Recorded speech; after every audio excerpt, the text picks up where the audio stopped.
everyone, I'm now on Patreon. Click the link below. Not only keep the free content coming with tutorials, tips, podcasts, etc., but get a bunch of free stuff like live stream Q&As, copy of my book, voting on topics, behind the scenes, bunch of cool stuff.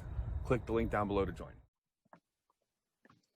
Hey everyone, welcome to episode 7 of the Scott Stokely podcast. And as I promised, I'm going to be shooting this from nothing but the coolest exotic locations there are. So right now I am right in front of Maroon Bells outside of Aspen, Colorado. I know it looks like a black and white photograph on the wall of a Super 8 in Grand Junction, but it really is Maroon Bells. And I'm wearing a t-shirt because it's not 8 degrees outside right now. And I am not hiding from the cold weather like an old person. So I'm in front of Maroon Bells and we're going to leave it at that. So as I've said, I'm going to be all over the place with this podcast. I'm going to talk to lots of interesting people in the disc golf community that aren't part of the Pro Tour. However, I'm also going to, and I'm going to use the word, I'm going to use some of my friends on the tour to put eyes on the podcast because the tour has such a huge following these days. I'm going to catch up with my old friends who are out on tour and who have a following, and hopefully we can put some eyes on my podcast with them. At the same time, I want to introduce my people. A lot of you guys don't follow the Pro Tour, to the coolest people out on tour, and maybe we can do a little bit of co-promotion there. So I have with me Paul Ulibarri. Now I'm going to introduce you, Paul. I'm going to don't blush too much a little bit, but when I came back to the sport after being gone for 13 years, you had a reputation already, and this is in 2014. And you probably have heard this before, but your reputation was the most professional player on tour. That is something that I heard not once, but multiple times from people, that you were the epitome of how a professional disc golfer should carry himself. And I always thought that was really neat. I mean, what a cool badge to wear. So you guys, this is Paul Ulibarri. Paul, thank you for talking to me. No, thank you for having me on your podcast, man. I'm super excited about this for sure. Yeah, no, it's going to be, I'm really looking forward to this. So I got a bunch of things to talk to you about, but let's just let's go some quick background for the people that, you know, like I said, my audience doesn't know as much about you as the touring audience. They know all about you. Sure. But you, when did you start playing? Where you won a major amateur title? Like, give me a quick overview. Yeah, so I got into it in 2005. I was a young kid. I was 16 years old. My dad and I kind of got into it together from a best friend that was playing a lot. And, you know, just like anybody, I caught the disc golf bug and I was addicted from that point on. And I come from a sports background, so I was playing a lot of different sports, basketball, traditional golf and stuff. And then all that went to the wayside as soon as I found disc golf, and it's been my life ever since. So you've been playing since 2005? Yep. All right. And where were you? I was in Arizona. I was born and raised in Arizona, all over the place. Born in Flagstaff, raised in Show Low, and I spent most of my adulthood in Phoenix. So then that makes you kind of a unique player, because if you have a quality finesse game, yet you came out of Phoenix, and that's kind of hard to do out there. I mean, golf in Phoenix is a different brand of golf. No, absolutely. It's definitely power hyzers galore out there. Yeah. But I was lucky. Like I said, I grew up in Show Low, Arizona, which is about 7,500 feet. So it's a lot like Tahoe or something like that. Lots of pine trees, very tight woodsy golf. And I grew up in a really small town, probably about 10,000 people, but was lucky enough to have 3 really great courses while I was there. And now there's probably 6 or 7 courses in a really small area. I know, it's insane, right? I mean, yeah. You've been watching the change since 2005, and even since 2005, it's wild. In fact, one of the questions that we'll talk about is people want to know about how much the sport has changed since you got into it, which to me feels like so recent. Yeah. But yeah, in 15 years, it's a different game. So you were playing at a younger age. You were athletic, so you got good quickly. When did you go to Am Worlds, or had you been to previous Am Worlds, or? Yeah, so I played for about 2 months, and then I found out that the amateur junior championships was in Flagstaff, so 2.5 hours from where I was living. And the club that I was playing with and my dad and even my school helped me get out there. And I played that as my first ever PDGA event, which is actually really cool. A fun fact about that is during that junior worlds, I played with Macbeth, which was his first tournament as well. I played with Macbeth. Oh. I played with James Conrad, Devin Owens, a lot of really great players that came out of that AM Worlds. And then fast forward 1 year from that is when I won my amateur world title. So I've been playing, I like to say like a year and a half, but probably a little less than that. So you won AM Worlds after just over a year of playing. Right. That's I had no that. Yeah, I wasn't aware of that. That's interesting because one of the rubs, and you've probably heard this, there's two camps about the amateur division. One is you stick around because you want to learn how to win and you want to learn the skill of playing with a lead and all those things you have to learn. But there's other people that say move up really quick because then you play with better players. And that was my only win in advanced. That was your own, really? Yeah, I had played some advanced tournaments and lost, so that was my only win to that point. So you were like hanging out 11 months and 29 days to get a world title. You actually just won one and then. I was one of the classic, like, I didn't know that you weren't supposed to do that. You know what I mean? I just was like, oh yeah, I guess we'll just go try to win this thing. So, and then wait, real quick, tell me what happened then. I mean, like, give me a quick synopsis. I mean, did you, like, was it wire to wire? Did you come from behind? I mean, what happened? It was, I was never in the lead group the whole time, and I shot a really good final round to tie, or no, to be one stroke out of a tie to be in the finals. And I think I was 5 or 6 shots back of the lead going into the final 9. And my putter got hot, and I made like 5 or 6 outside, I think outside like circle 2, and caught this guy on the last hole. I made like an 80-footer to catch him and push it to a playoff, and I ended up winning in the playoff. So it was pretty exciting for my first ever advanced win for sure. Yeah, no, you just gave me a case of PTSD because I remember many tournaments back in the 90s where there was a player, I don't recall his name, but there was a player that used to always break my heart. Yeah. Things like, really, I'm like beating you and you're doing, but then you're amazing when you need to be.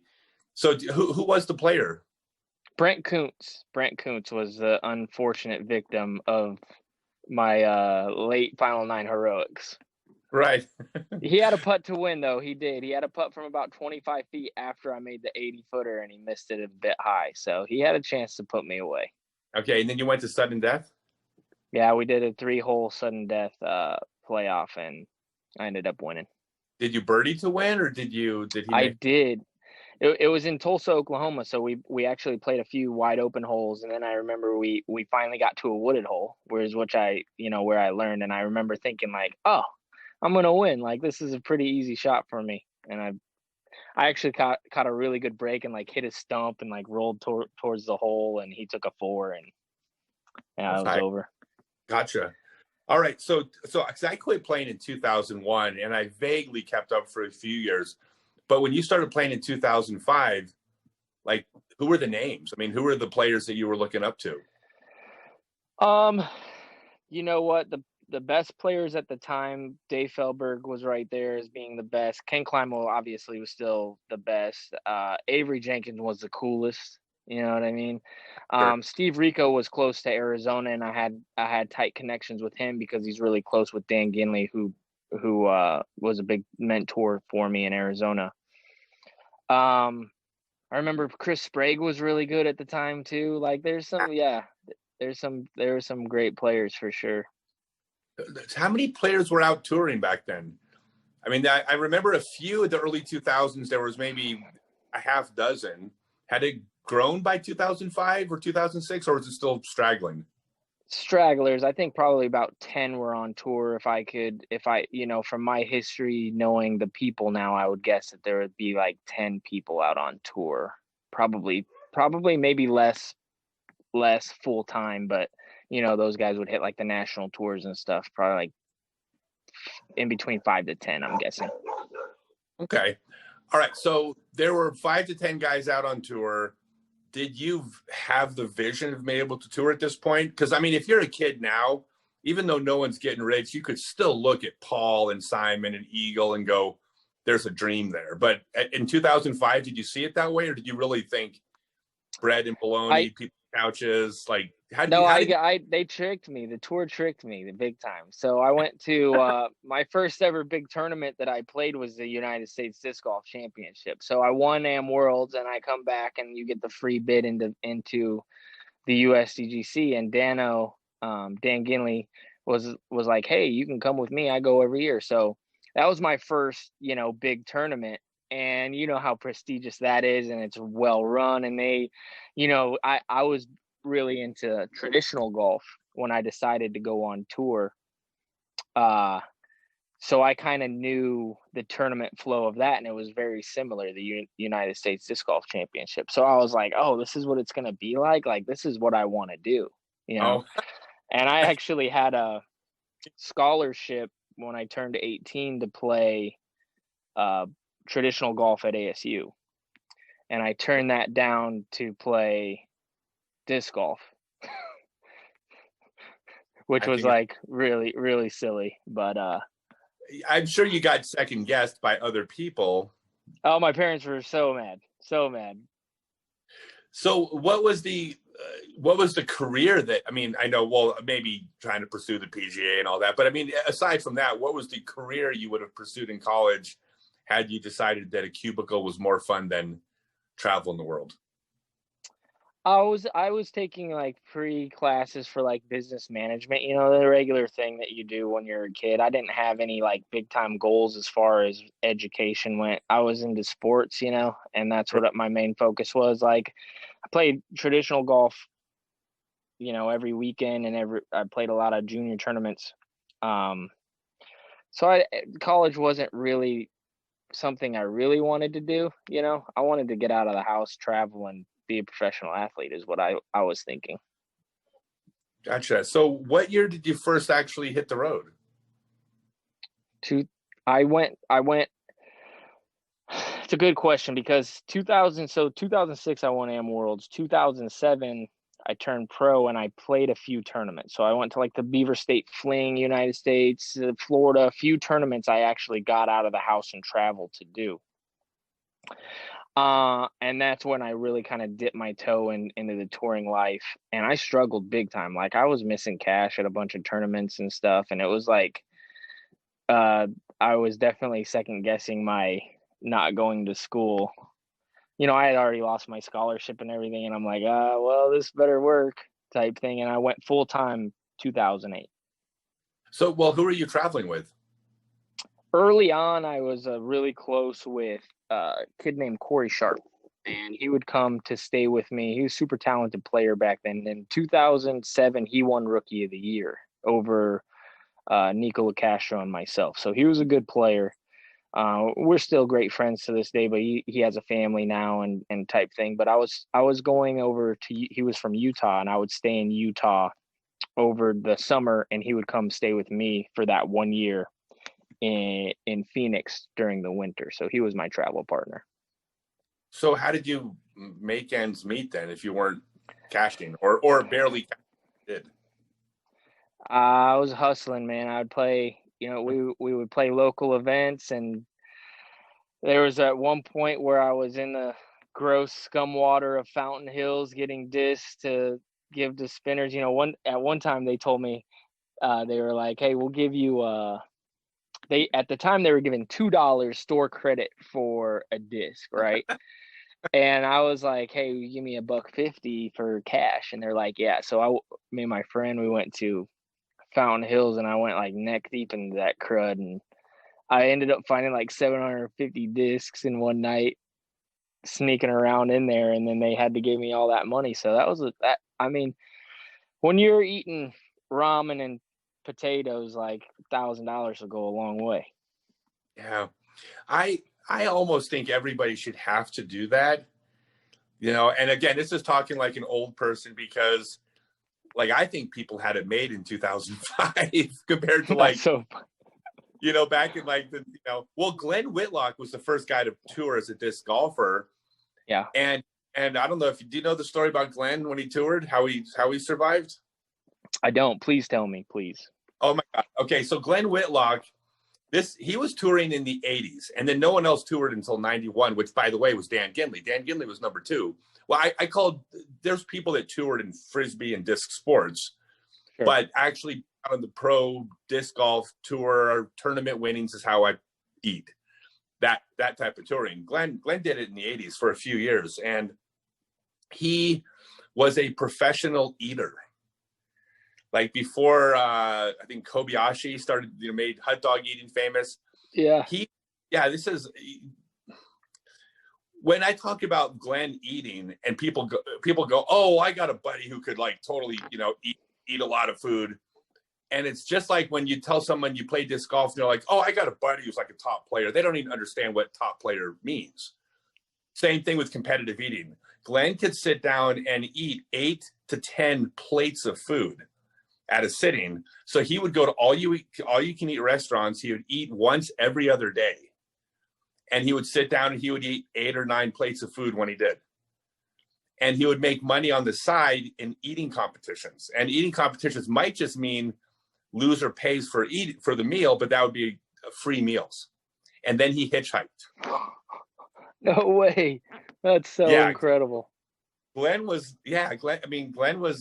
that was Glenn. He would go to a tournament, and then he would find somebody that lived in a town that might have a tournament in the next several weeks. He would ride with them back to their town, and he would stay with them. He never drove. Like the transition of touring is Dan Ginley was the first player to tour in a vehicle where he actually had a car, a truck. So yeah. Pardon me. So the transition from that to when I had it made when I played, because sometimes I would, you know, I could win a couple $100 at a tournament. That was crazy compared to. So you're out on the road, you're doing the bread and bologna, people's floors, totally fun. Yeah. I mean, I was still in Phoenix, so I would save up money to go to one of the bigger tournaments. You know, it was pretty expensive to go to the tournaments. I didn't have a car, so I wasn't, you know, it wasn't exactly easy transportation. You know, one of the funny things that I did, you'll like this, is I used to go to the casino, and they had like this promotion for at past 1 a.m. They did a thing called Aces Crack. So you could sit there at the poker table, and if you got pocket aces and somebody beat you, you got $100. And while you're sitting down, you get points so you can eat the food there. You know what I mean? Like the longer you stay, you can use this at the restaurant, and you go, oh yeah, I stayed here for 7 hours, and you get a free meal. And so I would sit there all night, and I would wait just for pocket aces. I fold every hand, obviously. Unless I had pocket kings or pocket aces. That was my rule. Like I wouldn't play any other hands. And I would like sleep a little bit, wake up, play. And once it ended at like 7 a.m. And I had a buddy, he's still my best friend to this day, one of the best people I've ever met in my life, brother to me. His name's Floyd Campbell. And Floyd had a house right next to Vista del Camino.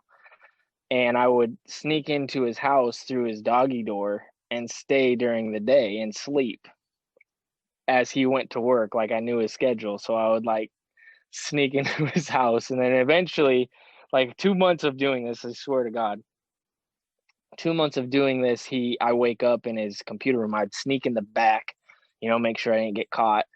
And then he came home and he was on his computer when I woke up, and he goes, quit sneaking in through the doggy door, the key's on the counter. And this guy like let me stay with him from that point on. I roomed with him for on and off all the way till a few years back. God, that is beautiful. I absolutely love it. Part of why I wrote my book was because I wanted to share what, like, it was awesome. I mean, it's like at the time there's moments that weren't as much fun as they sound now. Yeah. But it's still like nobody has bad memories of this. You know, everyone has memories that are positive. Yeah, I remember going to a tournament one time where we had 8 players in a 1-bedroom hotel room, and because that's what we could afford. Yeah. You know, because we all back then probably kicked in $4 a piece for the night. And whoever after Saturday got the bed and the other 7 people on the floor. Oh, and by the way, there were world champions in the room. It included Jeff and Johnny Listman, Frank Aguilera, Scott Moore, Sean Sheldon, big names. And these are big name players in the 80s. Yeah. And it was like, I got $4. What about you? I got 3. Ah, shit, I'll cover you for the other $1. Like, that was real. Yeah, that's crazy, man. It is. So, all right. So you're out there, you're traveling around. You're scrapping to get by, but your game is probably blowing up because touring is the fastest way to get good at disc golf. I mean, would you agree? No, for sure. So then 2008 comes around, and I was on and off. One of the things that happened was at the United States Disc Golf Championship in 2006, I played with Felberg on the feature card, right? Because the Am World champ plays with the U.S. champ, the reigning U.S. champ. And so I play with this dude, and we get to hole 17. He's having this great round, right? And he throws it out of bounds a couple times, of course. And he's pissed. And I'm like this young kid. I have no clue about etiquette or anything like that. I don't know anything about any of this. And I'm like, well, I'd love to have your round, something like that. Right. And he looked at me and he goes, that's because your good rounds are my bad rounds. And he's like in the heat of the moment. And I'm sitting there and I'm like, who's this guy? I don't even know that it's a sport really at this point. Like, I'm just there. I've been playing like a little over a year. I'm like, Jesus. And so I made it a goal that dude ain't ever going to beat me, And so fast forward to the end of my season in 2007, I struggled the whole year, but then I went to this tournament where I got to play with him. It was finally a tournament that I actually played good at, and I got to play with him. And I had that in my mind. I'm like, this dude ain't going to beat me, And I ended up almost winning this A tier. So I hadn't really won anything, and I almost won an A tier. So that's the breakthrough that you were talking about, where I was like, oh, so I can compete with like the best in the world for sure. Mm-hmm. And then I made that decision to do that in 2008. I was like, all right, I'm going full on. Gotcha. So I personally, I love Felberg. Me too. I absolutely totally understand when someone says they don't. I'm like, I understand. Yeah, but now I totally get it. You know what I mean? I'm like, dude, why would I say that? But I just didn't know at the time. I was just a punk kid, whatever. Yeah, no, Dave's great. You want to hear a quick Dave story? Love it. Yeah. Okay. So I went to Am Worlds in Kalamazoo just to caddy for a friend, and I'm set up in the Fly Mart, and I'm downstairs. Actually, a real quick aside, Paul Macbeth was up autographing discs upstairs. Yeah. And so I went on my Facebook page because all the AMs were following me, right? Hundreds of them. And so I blocked Paul on my Facebook page and I posted, hey, if you're at Am Worlds right now and at the Fly Mart, go up to Paul and ask him if he knows where Scott Stokely's booth is. So apparently the whole night people were coming up to him, asking him where to find me. I thought that was funny. But anyway, so Dave, at that tournament, Felberg was there, and a couple days before, I made my pick for who my top 10 picks for Pro Worlds. I just picked, just one of the typical social media goof. Sure. Picked Colleen to win, by the way, and but Dave wasn't on the list, and so Dave comes up to me. Of course, yeah. Of course, he comes up to me in the Fly Mart. He's like, Scott, he goes, I've been top 10 for the last 11 years in a row. Like, how could you leave me off your list on the top 10? What are you doing? And he chews me out in front of everybody. So he walks out of the room and I get my phone and I make a top 20 list for Worlds and I leave him off. And so Dave, I'm not making this up. So Dave comes back in about 10 minutes later. It's like, dude, I've always been nice to you. Why are you disrespecting me like this? This is bullshit. And he chews me out again and storms out of the room. So I go back on and I make a top 30 list. And I leave him off. And no one knows this is going on, but I start getting comments. Why no Felberg? Why no Felberg? Because he's Dave Felberg, right? Hall of Famer. And so Dave comes back in again, and he's like as loud as I've seen him get. He's pissed off. And I'm like, I'm just laughing. I can't stop laughing. I said, Dave, I go, you're going to want to stop because I can do this all night because it's really, really easy to me. and you're getting mad and don't do it. And by the way, Dave came up to me the next time I saw him. He was like, dude, I overreacted. I love Dave. I'm friends with Dave. Yeah. But yeah, that was like, he's fun, man. He's fun to poke at. He really is. No, I can't imagine a disc golf world without Dave. Like, I've had so many great experiences with that dude and learned a lot from him over the years. And obviously, like, his play speaks for itself. I mean, he's done things that nobody will ever do, really, in disc golf. So yeah, no, for sure, but I still beat him. I still beat him the next time I played him. So okay, nice. So have your breakthrough. You almost win an A tier, and now like I can compete. Yeah. Do you think was your game at that level, and then therefore you felt confident because your game had got there, or do you think that you had a breakthrough, felt confident, and that brought your game up? Yeah, I think I was just confident. You know, I definitely still wasn't at an elite level for sure. I don't even think I was 1,000 rated at that time. 1,000 rated was really tough to get to. Like I won Am Worlds at a 960 rating. So nowadays the kids are winning them. They're all over 1,000 rated. You know, winning Am Worlds. So the rating system has kind of changed. But like I wasn't a top tier player by any means. You know, even me thinking about my game now to then, I was just a gamer. You know, like I was out there playing golf. I wasn't, you know, trying to like, I didn't have elite shot shaping or anything like that. I was just throwing it to point A and then making it into the basket, you know, in least amount of shots as possible. I didn't have like a refined game yet. Okay.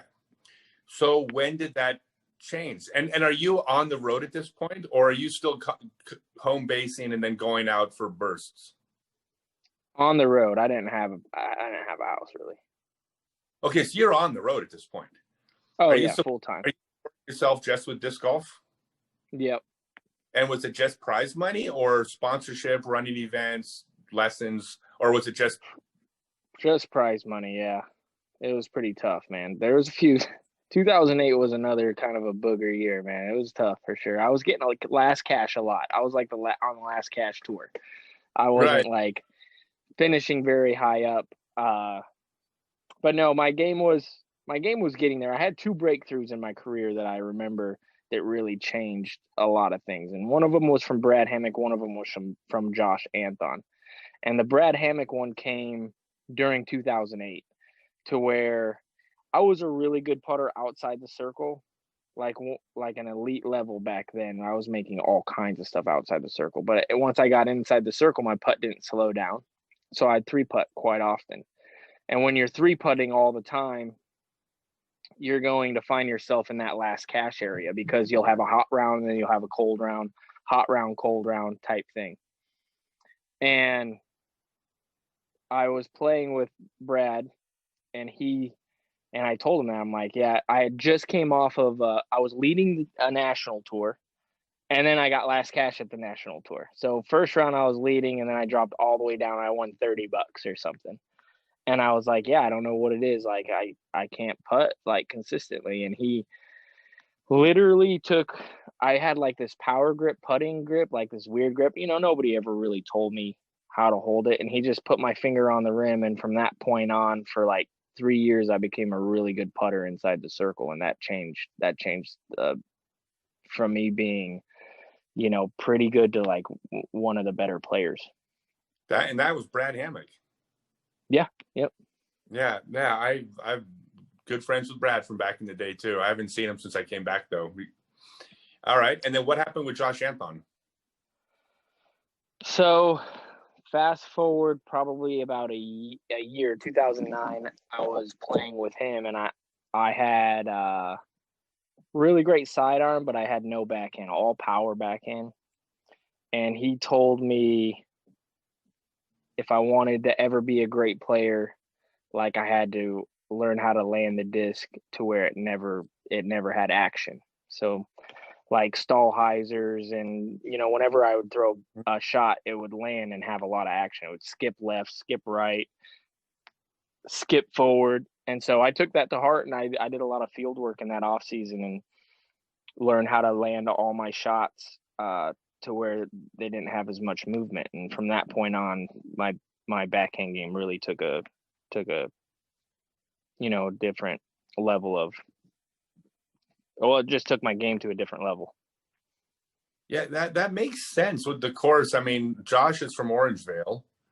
Yep. And the amount of top players that have come from like pitch and putt wooded courses that just have lots of shot shaping variety. It's astounding. Like you could almost argue that the best place to grow up and play disc golf isn't at like a top touring course, but like Kentwood or something, right? I mean, yeah, like a place to where you really have to understand and how to manipulate the shots and the angles, and then after that, I feel like the power is kind of an easy thing to come by once you know how to throw it, correctly with touch and all those things. Once you have frisbee skills, speeding up really isn't that difficult, I don't think. No, I agree. I think it's it's me, but I think it's harder to throw control shots. And the difference, actually, go ahead and explain this, because to a lot of players, throwing accurate shots and shaping shots are two different things. Like you go out to USDGC, shot shaping is not required. You Right. play at Rennie Gold. If you can't shape a shot, you lose. Absolutely, yeah. So explain the difference, because this is important. The difference between shot shaping And just throwing up to a target. right, like, shot shaping, you're manipulating the entire flight of the discs to where, like, exactly where it's going to turn 250 feet down the fairway all the way up to 300 feet. And then you're even manipulating the landing. Like the best players in the world, they're not only throwing the shot that is required for the hole, they're making the entire fairway way bigger from the shot that they're choosing. And then they're landing it exactly where they want, which will give them the best chance to, land in the circle. right. Which Yeah, I think is what Josh was getting at, is I would land at the circle and then my shot would have action to where, like, it might stay in the circle, it might be 20 feet, it might be 30 feet, it might be 40 feet, to where when he makes his fairway and he lands, he's guaranteed to be in the circle because his disc is done flying. So it takes the guesswork out of it, to where at that time I was throwing and hitting lines, sure, but then I didn't have the landing down to where my disc would land, and then I would have all kinds of different putts, to where you watch the best players in the world, even nowadays, when they're getting in a groove, they're having 25 footers all day. Right. Gotcha. So quick question about Josh. Yeah. So I heard one time that somebody asked Paul Macbeth, or somebody said to Paul, they said, "Hey, Paul, I think you're the best putter in the world." And Paul's response was, "Oh, you've never seen Josh Anthon putt?" I don't know if that was exact words, but Paul's response was to say, "No, I'm not. It's Josh Anthon." Who do you feel, let's not talk about today, things maybe have changed, but back then, was Josh the best putter in the world at that point, do you feel? Absolutely. I think there was a few people who were the best. I always remember Dave Felberg being the best putter, as far as he never missed in the circle, and he made a lot of outside the circle putts. But Josh never really toured that often, right? So he would only come out and splash the tour at a few events. He was more playing a lot of tournaments in California and then coming out for the big ones. But I mean, Josh is still the best putter in the world, in my opinion. I mean, that guy is elite status as far as putting. I played in a tournament. You'll like this. I played in a tournament in Grass Valley, California once, and we were playing with this guy named Shane. And Shane was putting with a Warlock the whole round. We're on the lead card, and Shane is just whining and being about his putter not working. Like, I can't believe I'm putting with this, and he's just missing all these putts. And it was getting pretty annoying. And he misses a putt, and it like lands right by the basket, and he starts just whining about his putting stroke or the putter. And Josh goes over there, picks it up off the ground, walks over to his 35-footer, makes it, goes over, hands it to him, and says, "There's nothing wrong with your putter." Are you serious? This is in a tournament. Like, he literally putted with his putter. It said, "There's nothing wrong with your putter." I've never seen anything like it till this day, but it was the funniest thing ever. Did he find it funny also? That has to be funny. He had to have. I mean, I'll never forget it. He literally walked over, grabbed it from under the basket, walked over to his line, made the putt, walked over to him and said, "There's nothing wrong with your putter, dog." Jesus Christ. So yeah, I think just from that instance alone, I think Josh is the best putter of all time. Yeah, I build on that. And the frustrating thing, because I do lessons full time and I'm teaching full time now, and Josh putts wrong. Yeah, That's you can't teach that stroke for sure. all I ever can tell people is Ty Cobb held his bat wrong. Like he held his bat differently than you teach little league, and it's like, so he's my Ty Cobb, but in a good way. I like Josh. Ty Cobb was a prick. Absolutely. All right, so you're out there, so you're touring these events. So by 2008, was it still Felberg? I mean, who are the guys out there, top guys at that point? Same guy. So Felberg, Eric McCabe at the time was playing really well. Not a lot of new people. I was one of the only new guys that was like on tour full time, which was great. I mean, the tour was awesome and super inviting and everything. 2009 came around, same guys. I think that was the year Avery won the world championship. So Nate Doss was one of the better players as well. So, gotcha. I have a question about Nate. So Nate won worlds 3 years. Mm-hmm. Was he also the top at that time? One of the top, because I always kind of got the impression that he was one of the top players who would just came together at worlds 3 times. Like he's so consistent. But I have a theory. I have a theory that certain players are just made for bigger moments, and I think Nate Doss is one of those players to where once you add a little extra pressure, certain people get better and certain people don't. And Nate Doss is one of those people to where, I mean, he plays a B tier tomorrow, Nate's might not win that tournament. Like in his career, I think I looked at it recently and he has like 40 something wins, which isn't a lot for a 3-time world champion. That's what I'm ridiculous. But if you look closer at it, I think 30 of his wins are national tours or higher. So like this dude shows up when he's supposed to show up. You see what I'm saying? Yeah, no, that's actually, it's real interesting. I wonder, do you think that he just doesn't get hurt by the pressure when other people do? Or do you think that he actually concentrates more and steps it up at that point? Like, oh, I need to focus now. It's a big one. Or both? I think that. I've also had a theory. I think that major championships are the easier ones to win out of like even the pro tours and stuff. I think that they are, because there's a lot of people who can win at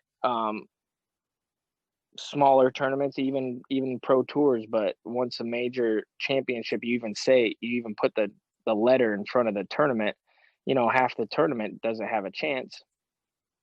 Right. And the same players are the ones up there every single time. That's why Dave Feldberg even told you, like, hey, I've gotten top 10 times in a row.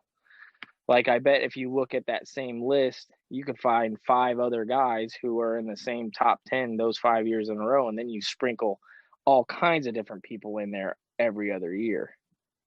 I think extra pressure, there's certain players that play well with it, and there's certain players that it's tougher. Gotcha. All right. So it's 2008, 2009. Your game's coming together. Brad and Josh have each played a little part in this. I mean, I'm sure lots of players played. I mean, it sounds like you listen to other players. I mean, you take advice and take feedback, right? Absolutely. No, if you can ask any of those people, I was constantly in their ear asking for advice or tip forms or anything. I was definitely a student of the game for a lot of years in my first years on tour. Yeah, I think it's super important. I got actually a funny story about that. So I was the first one to do the traveling clinics. When I decided to do traveling clinics, I scheduled 155 of them around the country. And there's no YouTube, there's no anything. Almost all the top players are regional, but there was the top Oklahoma guy, the top Nebraska guy, right? They were all over the place. And for the longest time, every time I showed up in a town where one of my touring friends were, something came up. They never came to the clinics. And I was hurt by this. I mean, I was like, why aren't my friends showing up to my clinics? And what somebody told me was, that made the most sense. They said, they're like, you don't understand. For 364 days, they're king of their town. They don't want to not be in that role when that day that I come to town. Right. And I thought like that, you know, that it made sense, but I was kind of bummed out by it. So along this tour, now I go and I schedule an event in Clearwater, Climo's town. And sure as shit, Climo not only comes to the clinic, but sits there and pays attention. And I went, shit, that's why you're Ken Climo. And that's why these other guys aren't. Right. I don't know if he learned anything from me or not, but the fact is he was a student of the game. Ego didn't matter. He was there to get better. And that separated him from literally everybody else on tour. I mean, just about everybody. So you have the same philosophy, apparently. Like you're going to learn from everybody you can learn from. Absolutely. I'm still learning. I still take into account and I ask questions, and I'm constantly changing my game. That's beautiful. All right. So, now your game elevates to the next level. Like now you're still out on the road. Right. Are you still eating bread and bologna, or have you like progressed to fast food? No, I'm still, you know, not really eating the best. I was a pretty skinny kid at the time. But I go into, so 2009 comes along, and this is where I went from being, you know, pretty good touring player now to where I went and I jumped into the top 10 in the world, and I stayed there for a long time. I went to Kansas City Worlds, and I was on my way to Kansas City. Obviously, I think I was in Iowa before. I've always been a proud person. Like I don't accept money really from anybody. And I had $10 to my name, $10. I'm driving. I run out of gas. I had a Honda Accord. And I ran out of gas on my way to Kansas City. And I'm only like 20 something miles away, but I'm in between towns. I'm 4 miles from the next town or something. So I have to walk my butt into town. And I go into the gas station, and the gas can was $9.99. And I'm like, crap, like I have $10, $9.99. Like I'm not gonna ask anybody for money. But across the way there was a Goodwill. So I walked over to the Goodwill and I made my own gas can, went over and filled it up, went to my car and drove into town. Oh my God. I called Brad Hammock, who was a really good buddy at the time. I actually talk to him all the time still. But I call him up and I'm like, hey, where are you staying? You know, I wanted to get a practice round with him or whatever. And he's like, oh, I'm playing cards at Pete's house. And I'm like, I don't know who Pete is. And he was talking about Pete Cashin. And I'm like, oh, yeah, I love cards. Can I come over there? Hoping that I could find a place to stay, you know. And there was already a bunch of people staying there. But I asked Pete, I'm like, hey, you know, you got any extra space? Like, I got nowhere to stay. And I didn't have any money, you know. And he's like, yeah, you can stay here if you find something on the ground. So I find this little like cubby hole, and I end up staying there for the Worlds. Well, there were some people coming in, and I was only supposed to stay there a day. So I get my stuff and I'm like getting ready to leave. And Pete's like, where are you going, man? And I'm like, well, you know, they told me that I had to leave because there's more people coming in. He's like, no, that's your spot over there. You're good. So this guy's like the best dude ever. You know, he lets me stay in his little corner. And then he catered to us the whole week. So he literally would have food come in for breakfast, lunch, and dinner. So I didn't have to pay for any food. Mm-hmm. And that was the first time that I made the lead card in one of the rounds at the World Championships. And I think I got top 10. And once I did that, you know, it went to my head and I'm like, okay, like I can do this. This is going to be, you know, easier from here on out. I think once you get a nice top finish like that, like at a Worlds or US or even a national tour or whatever, something clicks and you just got it. And so from that point on, I really never had to worry about money again because I was finishing in the top 10 almost every time. Gotcha. Funny that you say that. I actually said in my book, the thing that led to me, or one main thing that led to me touring, was I went to Detroit Worlds in '92 and finished 8th. And the minute I finished 8th against the best players in the world, I went, oh shit, I can compete. Let me look into this tour thing. It's exactly, I didn't win, but I finished high enough so that I was one of them. Yeah, and I think one of the things that really, really helped me during all of that, like you said, nowadays kids really don't have to worry about that, not having $10 or this or that and the other thing. Like that was real, like I had to build a lot of character in order to keep going, you know? And the best thing that it ever taught me was I don't think about the money, you know, because if you're thinking about the money, I had no money when I got 12th at Worlds or whatever, 0. And I've never one time thought like, oh, this is for $500 or this is for $20,000, you know, or whatever.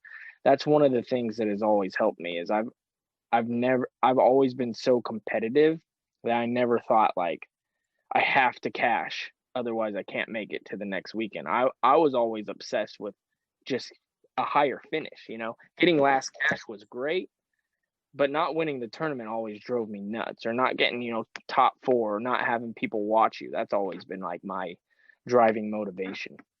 Right. Okay. So while so you're playing big tournaments, but were you able to like hit B and C tiers and win those for a few $100 here and there? I mean, were you just at the big events? I was just at the big events. Okay. So I completely respect that. I had 5 years when I was living in Colorado where I never played more than 3 Colorado tournaments a year. I would only go to the big tournaments where Climo was, and I would get beat. But same spirit of like the smaller tournaments, I would play, I would win. There were good players there, but it never fed that. Like competing against the best in the world and losing was more enjoyable than winning a tournament.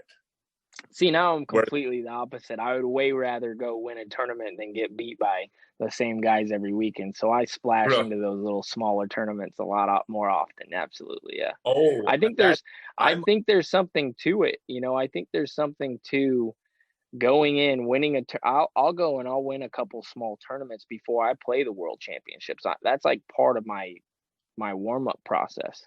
You know, because I don't want to go into the World Championship and I just got beat by the same guys. I want to play a tournament, win the tournament. The last time that I played disc golf, I won. You know what I mean? I want to have that confidence going into the next one. Okay. Well, I mean, I've been on the road since December out in the Midwest, and I'm not going to small tournaments because they're small. I'm doing what's called what I'm calling adventure touring. So I've been in a part of the country where I could play a tournament and then go backpacking for 4 days, and then play a tournament and go kayaking for 3 days. Yeah. And then, you know, if a big tournament had been in Utah, I would have gone. But so I get that now. But when I was being competitive, I was seeking out. It doesn't mean I like getting beat, but I sought out the biggest tournaments. See, I would always lead, like there'd be a big A tier the next weekend where all the players would go. I'd drive across the country to play A tier where nobody was at. I've done that. I've looked. Yeah, I do that because I'm like, listen, I don't have to prove myself against these guys week in and week out. Like I'll play them at the majors and then we'll let the cards fall where they may there. You know, I don't need to do that. Like I want to go see a new place, win a tournament, like I said, and you know, make sure that I'm making money and all that stuff. Yeah, no, I get that. And when you get are you 40? No. You're like no, 30, I'm not 40. 33, no, 30. 32. Just turned 32 a few months ago. Yeah. I didn't think, you know, I promise you don't look 40. I was only asking that because we're going back in time so much, and I just hadn't done them. All right, so this is one of the things then you'll get to enjoy when you turn 40, which is you get even more flexibility. You know? Oh, I love that. I was just talking to Barry about it, and he was just like, you know, I like playing in the open, but I can kind of, and he's almost 50. I'm like, you should have been doing that when you were 39, man. As soon as I turn 39, like I'll be playing Masters, guarantee it. But hey, you know, there's different people have different competitive sides for sure. Yeah, no, I get it. All right, so now you're touring. Now you're starting to make money. Now you're winning tournaments. You're not broke. Are you driving a vehicle at this point, or are you still just kind of cruising with the? Yeah. I had a little Honda Accord that I was going in. Yeah. All right. So you're traveling. Are you traveling with anybody, or? Not at that time, no. So you're traveling by yourself. That's a little harder to do back in those days. So you've been on the road ever since then. Yeah. Yep. All right. And since 2010 on, you've been a consistent, steady top player. You win tournaments, you finish top at majors. Have there been any certain highs, or do you think you kind of hit, like in 2010, did you kind of hit this, I'm now an elite player and I've been there for a decade? Yeah, I feel like that's what's happened. I mean, now we have more players, and I do think that I've gotten better over the years, but I also think that the play has gotten a lot better as well. So I've always been, I feel like, good enough to win it at any point, and that's happened for, I don't know, 10 years or something. Okay. So I met you in 2015, I think briefly at the Memorial, but then I got to know you a little bit out in North Carolina. Yeah. Or Athens, Georgia, and North Carolina, right? I mean, and I remember you staying. This is actually my first memory of you. Was we were staying at. If you remember this, I'll be touched. But we were at Schweberger's house for his Schwebe evening that I guess he does every year. Mm-hmm. And Colleen was there, and I don't know if Ricky was there. I remember. It was a who's who of like top players there. Sure. And I was in the room, and I heard you from the kitchen say, "So who do you guys think has the best sidearm of all time?" Yeah. And then I heard you guys debating it. And I'm sitting in the other room, I'm waiting, and I don't hear my name, but I've been gone for 14 years, right? Yeah. And so then I walked into the kitchen. I said, "I'm sorry, my ears were burning. Was I missing?" Do you recall that? I don't recall that, but it's an argument that I always have with Big Germ. Yeah. So that was my first memory of you, because I was like I was butthurt, but like I said, I've been gone for 14 years. Give me a break. And there was no YouTube, so it was like whatever. I've always said, like, I just want to be in these conversations. Best distance throw. I don't care if you say Simon's better than me, as long as I'm in the sentence with he's better than Scott. That's all you can, as an athlete, that's all you can hope for as you get older, right? Just stay in the conversation. So I remember thinking that. I was like, what do you mean you don't mention me? And I got all, anyways. So, all right. So I'm just curious. So you played in 2000, had you even heard, like, you heard some of the old timers, but a lot of us had quit from the 90s. Mm-hmm. Brad obviously hadn't, Barry was still playing, but had you heard about me and some of the other players from back then? Absolutely. I've heard about you. I've looked up all of your guys' stats, how many years you played, what years you played. Like I like looking all that stuff up. I'm a big statistician as far as how good people were, what they played, and all of that stuff. Okay. Yeah, I'm always just curious, because that the pre-YouTube era, I mean, you had to have a video camera back then, and that video camera wasn't small. It was like it rested on your shoulder and yeah, from filming, right? So there's that gap from that era. Not for the players you kept playing. I mean, Barry and Ken, obviously, and Brad, like, they kept their games. They didn't stop. But sure. All right. So no, I mean, I love it, and this is like, I had no idea. I'm actually like way more excited than I wanted to talk to you because you're my friend, and I wanted to catch up, and I'm going to reach out to. I had no idea that you went through what we went through in 2005. I didn't know that you had participated in that whole tour life that doesn't, I don't want to say it doesn't exist, because you can struggle financially on tour as a new player for sure. But the difference is we were good, we were good players struggling. It wasn't like we were, like bad. Like at that point, I had $10 to my name, and I got 12th at the Worlds that year. I was a good player. I don't think that the good players have to deal with that. Yeah. No, I think it's different, and the sponsorship has gone up. Okay, so speaking of that, early on, you were sponsored by somebody before Prodigy came along. Like who are your early sponsors? Like who are the first people My to get on? my first ever sponsor was Discraft. After I won Am Worlds, they picked me up. And then after a couple of years, I switched to Innova, and I was with Innova for 5 years. And then Okay, I left Innova to go to Prodigy. Was with Prodigy, and then I just left Prodigy a few years ago, and now I'm with Discraft. okay. And I mean, that whole thing that Prodigy did out of the gate. I mean, I had only heard about it, but it was so brilliant with Yeah, you and Bill and Germ, and I mean, and lots of players. absolutely. Yeah. Really, really, really smart model. What do you think happened? I mean, why did it not pan out? Is it like some people say it's because the touring players is only like 1/10 of 1% of the market? Was there a reason why the momentum kind of didn't continue? And I'm not knocking Prodigy. I mean, these are my friends, and they No, make. I don't think so. I think what happens is the same with any sport is once they do it, then the other companies have to, do the same thing. And so then when they start offering the same thing, you have a bunch of really good players on the same team, and there's just different paths that you take in life, and that's just what happened. I mean, sure, like hindsight, it would have been great to have all those players still on the same team. But that's just not reality. Like, how many times in the NBA do players stay on the same team? It just No. doesn't happen. People just go move on, and different contracts and offers and um, relationships and all that stuff happen, and with different companies. And, I think that it was inevitable for that to happen, really. Okay. Yeah. I mean, I'm a big fan of Prodigy. I mean, these are my friends from the Yeah. day, right? So I'm a huge fan. So someone asked, in fact, Zach Tensher asked, what Prodigy disc do you miss the most?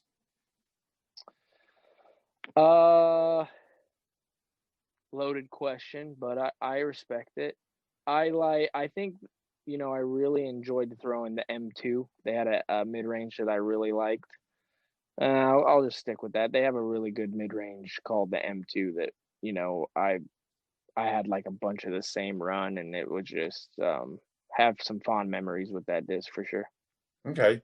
And then Cody Sloanham asked, he asked, what is your favorite out of production Discraft disc? You threw them way back when, so there's some out of productions. And I'll even add to that, what are your go-to discs there now? Is there anything that Oh, you sure. Let's see. Out of production, probably the Tracker. I don't think they make the Tracker anymore, and that's a pretty good disc. Things that I'm throwing now, I was lucky enough to help design the disc called the Raptor, which is actually my signature disc.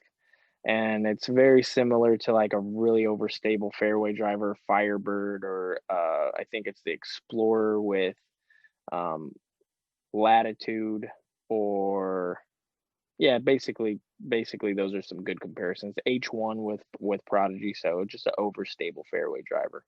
Okay. I mean, so that is your signature disc is the Tracker? No, it's the Raptor. I mean, not the Raptor, sorry, the Raptor. Your signature disc is the Raptor. Mm-hmm. But it's out of production right now, but they'll be able to this will be live on YouTube forever. At some point that disc is going to be available. I know because of everything, it's not in production at the moment, but it will shortly. Where does someone go to buy it? That you just can't get it Oh, on the website right now. Like, you can go to probably your local disc golf shop if they're a retailer for Discraft, and a lot of those people will have it. I mean, it's hard to keep this on the shelves anywhere right now, obviously, with everything being so popular and the pandemic. People are just flooding to the disc golf courses, which is great. But yeah, I'm guessing the local disc golf shop that you have will have some form of the Raptor. okay. Is there a difference between the signature Raptor, your signature Raptor, and Raptors? Is different blend or? Yeah, just plastics. My signature Raptor is actually swirly Z plastic, so it has some nice color in there, a little bit stiffer and more overstable than like a ESP run or something like that. But I mean, same mold, so. Okay. Well, and the thing too is that if people understand is that when you buy a signature disc, you're supporting that pro and their ability to do this for a living. And if it often costs the exact same amount of money, but you can buy a disc that actually is going to support a player that you follow who maybe Right. inspired you this to begin with. If you got a choice, choose the signature disc. Why not? Right. Absolutely. Every time. So every time. Yeah, I do. I'm a huge, I mean, I've said this to anyone who will listen. When I came back to the sport, I haven't met anybody on tour I don't like, male or female. There are players who are very competitive, but it's sports. And so the fact that they're competitive or maybe are intense or have a temper, they're good guys and good girls. Absolutely. Yeah. And so like, I'm such a supporter of everybody out on tour. So buy the Paul Ulibarri Raptor, support what you're doing, make up for all the years that you had to, you paid your dues, right? Yeah. Like, why not? Sure. All right. So Kai Chang had a question. He was asking about the transition from amateur to pro. Like yours happened pretty, but was there a transition or was it just you're playing with better players, same game? Mine was kind of frustrating, honestly, looking back, because once I won Am Worlds, it was my only advanced win. And then I was a professional. There was no staying in amateur. Obviously, once you win that tournament, you're a pro, especially back then. I really feel to this day that I wish I would have stayed amateur for a little longer and learned how to win a little bit more and, done that whole thing, because at the time in disc golf, and it's still a little bit around, is once you start winning advanced tournaments, like you were forced to play pro. And I think a big part of it is they wanted a bigger pro field. Like the professionals that were playing back then, would call you bagger or whatever, and they want your entry fee. And yes, so we did. Absolutely. And so I do feel like I moved up pretty quick from that point. But there was no staying an amateur, especially in the time that I lived in. After winning Am Worlds, it would have been like I would have never heard the end of it. I would have been laughed off the tour probably. Well, let me ask you a specific question then, because there are multiple divisions, and I put out a video a couple months ago about when I thought a player should move up, and I've become a firm believer that you should stick around and win a couple. Number one, when you move up to a division, you're basically donating money for a while. So I think that you're allowed to cash in with stacks of discs. Like you paid your dues in that division. But I also think, like we talked about earlier, that there's a skill to going out to lunch with a 2-stroke lead and having it not screw with your head. I mean, these are learned skills. Or how to come back from 4 strokes down with 18 holes to go because you've won from that position before. Right. What do you tell players when they say, when should I move up? What do you tell them? I tell them when they're ready, and that has a lot to do with themselves. There's a lot of people who are different. Some people are ready to move up right away because they can't play, with the same guys every single weekend, and they need that competitiveness. But some guys move up too quick, and then they get intimidated by, the situation, and then they get beat around for a couple of years. So I think it's up to the individual, but I think it's when you truly believe you belong. That's when you should move up. Okay. So now Max Garcia wanted to know, how does it feel being one of the old guys on tour? Like you're not old, but I mean, you're not, but you have among the touring. I'm an old guy on tour now for sure. Yeah. You've been on tour. It sucks. Okay. Why? Tell me. It's just horrible. You got these young kids coming up and they're calling you old. And I'm like, dang, I used to be the young kid. Like, what the heck happened? But it also keeps me motivated, which is also good, Okay. But no, it definitely sucks. I hate getting old. It's the worst. Oh my God. Preach on, brother. I want to the people that said it's going to be better when you're older, I want to punch them in the face. No, it's not. No, absolutely not. Being in your 20s is fantastic. I've told everyone who will listen that you should, if you love disc golf, you should go out and tour in your 20s. College will be there when you're 27. Yeah. If that's what you want to do. But if you go to college and have a career and a family and kids, tour ain't going to be there when you're 53. Mm-hmm. Right. And so like I think the 20s is a great time to do nothing with your life. Yeah, go out on tour and make fun of the old guys out there. Yeah, do it. Yeah, no, hey, trust me. Trust me. I know. Oh, I was there. I remember we had when I was in my early 20s, our tour was literally called Team Smash Dinosaurs. And now I'm the dinosaur. So it came full circle. It's my yeah. Remember that, and I remember who the dinosaurs were you were referring to. I won't say. Yeah, but now I'm the dinosaur, so I deserve it for sure. I might have actually even talked to you about that in like 14 or 15, because I remember hearing about that, and I there were some people that thought that was like disrespectful or something, and I was like, oh, yeah. And I was like, I was the biggest fan of it because you're athletes. Like, you're competing, like blowing yourself up to go after the old guard. I mean, that's like part of sports. I mean, everyone wants to knock LeBron. Not a lack of respect for LeBron. It's like, screw that old guy. Yeah. No, I'm a huge fan. Wow, it's so fun. I'm calling you the old guy on tour. I'm 51. Hey, by the way, my last tournament, I averaged 10.29 over 3 rounds, and I was 9 strokes ahead of the top open player. So, why didn't you play open? You too? Because that doesn't happen. That doesn't happen every weekend. That's good shooting, though. Congratulations. That is good shooting. Thank you. So yeah, actually, I'll ask about this because you made it your goal. I was, following you. I've always followed you. Like a year ago, you wanted to get your rating back up to 1030. Yeah, a guy bet me I couldn't do it. Yeah, and you did it. Yeah, he bet me $1,000 I couldn't do it within the span. And I think I was 1,017 at the time, and he bet me $1,000 I couldn't do it in a certain amount of time. And you did it. Yeah, ratings don't mean anything. Like, they're the easiest thing ever. I firmly believe that. Yeah. You think it's easier to build your rating up at major tournaments than big tournaments, or you can just pick your tournaments? You can just pick tournaments that rate well, and then you'll be a high-rated player. There's certain people, I won't name them, but I know for a fact there's top players who literally don't play small tournaments because they're afraid of ruining their rating. So in that sense in itself, I don't think rating should even be a thing for professionals. No, I get that.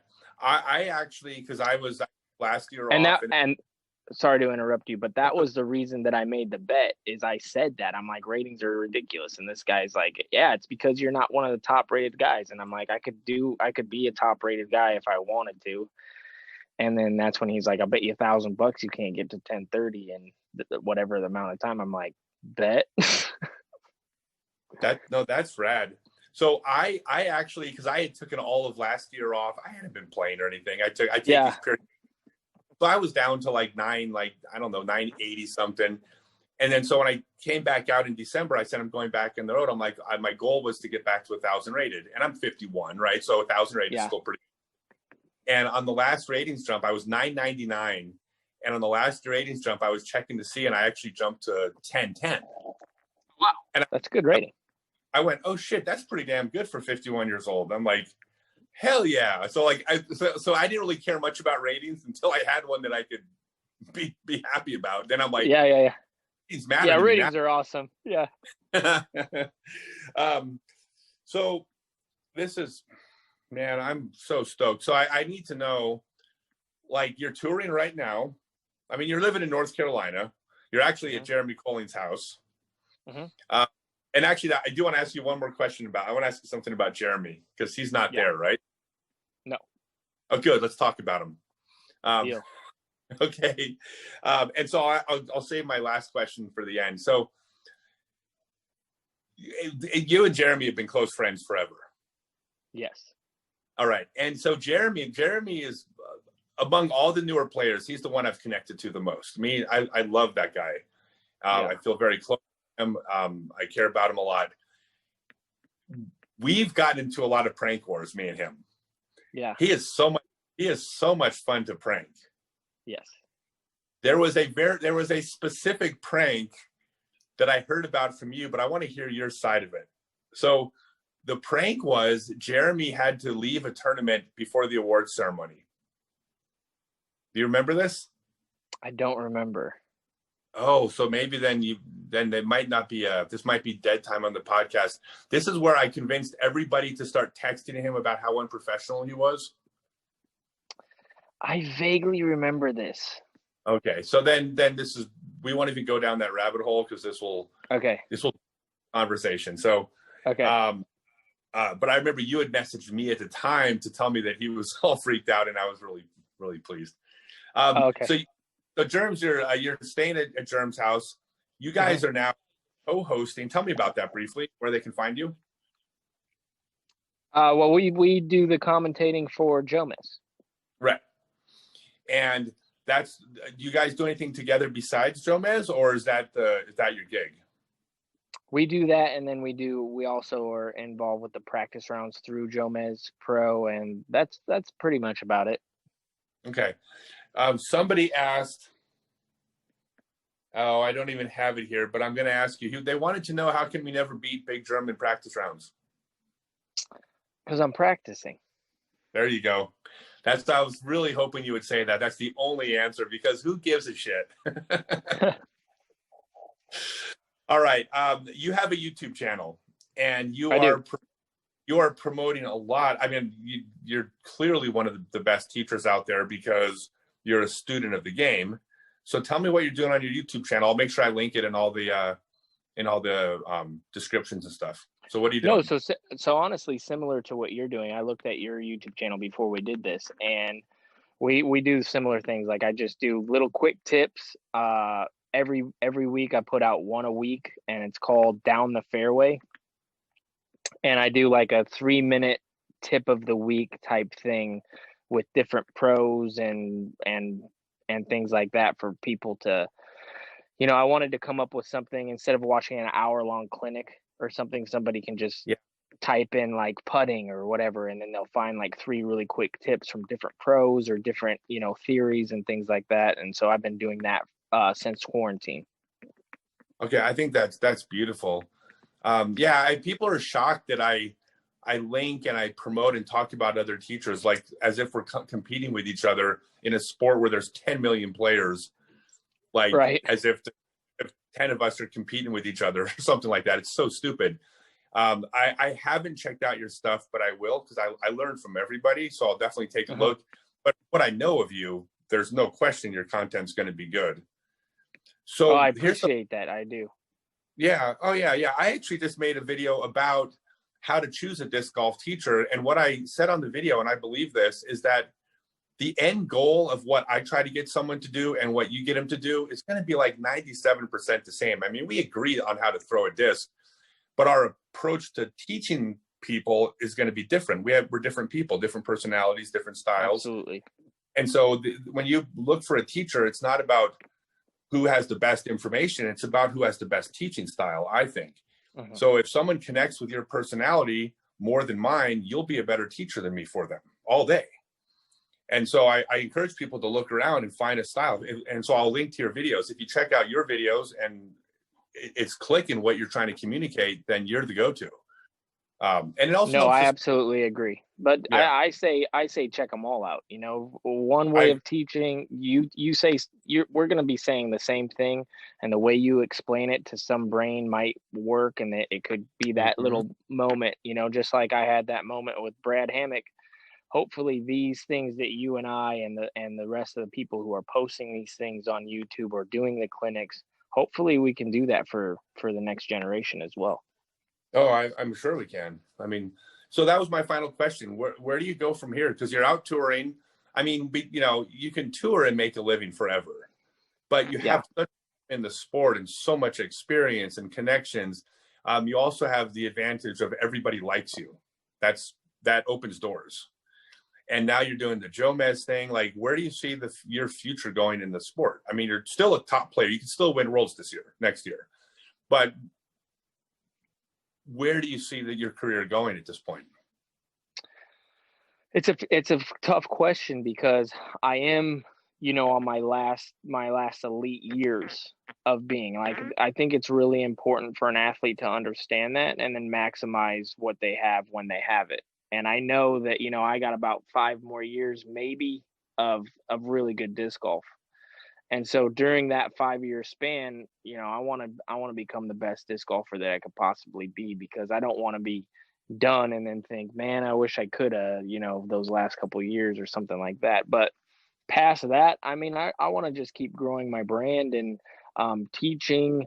The Jomez thing has been great from the exposure of disc golf and even my own brand, and just keep, I can't believe that disc golf has grown right now, and I just want to be there when it keeps on growing and just have, my place in disc golf, because it is my life and it has given me everything that I have. So I want to make sure that I keep a little stake in it for sure. Okay. You have and I should have already known this, I apologize. You have your personal Facebook page, but do you have any other social media where someone could hook up and follow you besides just the YouTube channel, or is YouTube, that's your plan?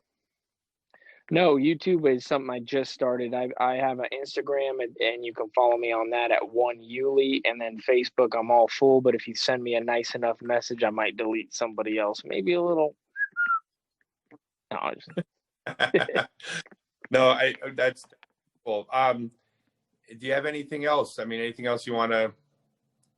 No, well, the one thing I definitely wanted to say is I wanted to thank you for having me on, and thank you personally for everything that you've done and your career and everything. I mean, it was you guys laying the groundworks for my generation, and I mean, you inspired all of us. And I still, when I talk about all the old timers and the greats, you're in that conversation, and I just appreciate everything that you've done and for me in the sport, and hopefully I can follow in your guys' footsteps and be the same sort of guy. So I appreciate you, Scott.